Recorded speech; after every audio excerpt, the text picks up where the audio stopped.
Alright, welcome back to Pac-Manufactured, a series all about Pac-Man clones. In this episode we're looking at Pac-Man Extreem, spelt incorrectly, developed by Mariofan0 or Mariofan and Ting-Thing, and this was released for PC.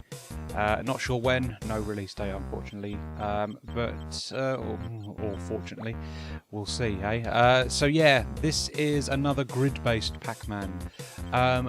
Better than the other ones, actually.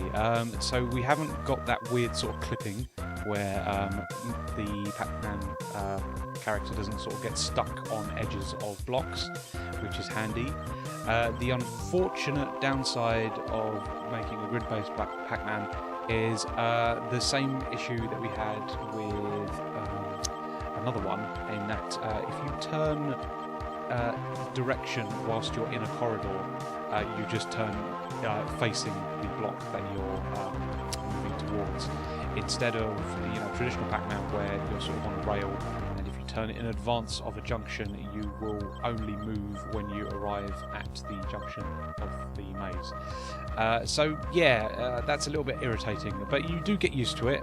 It's not the worst thing that this game puts forward. It's actually pretty solid, like gameplay wise. It's pretty enjoyable. It works well. The action is pretty solid. It totally plays like a Pac-Man game should. Ghost AI is pretty decent.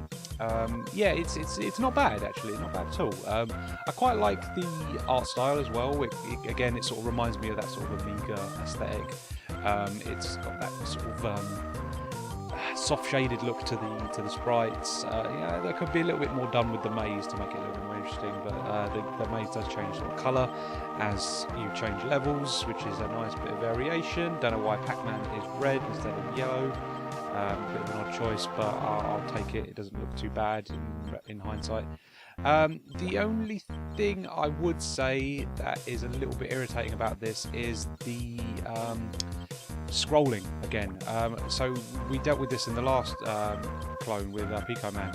I don't know why they've decided to go for this, but yeah, there is this sort of scrolling effect, which means that you can't see all of the maze at any given point, and it does mean that you get blindsided by ghosts quite a bit, which can be very irritating. There's no reason why, on modern PC displays this couldn't have been just a static full screen maze so that you can see everything. It might be due to the fact that there are many modes of difficulty, and that basically gives you a different series of mazes depending on what you select. So if you for instance, if you select simple, you basically get a smaller stage to navigate, and it is a little bit more interesting to muck around with. We also have this sort of extra mode where everything is very fast. It's kind of difficult to play.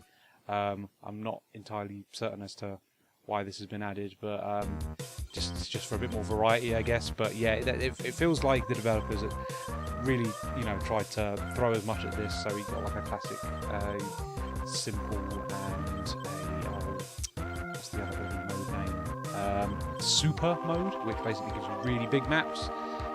So yeah, there's a fair bit going on here. Like that if you like Pac-Man, there is a fair old amount of stuff to experience here.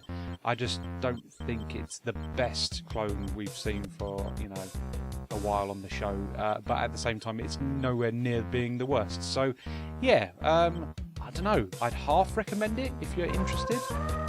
It's certainly playable, fairly solid little game, but not much going for it in its own sort of ideas. It's very sort of traditional in its attempt at Pac-Man, and yeah, there's really not much else to say, to be honest with you. It's very much an all-right clone.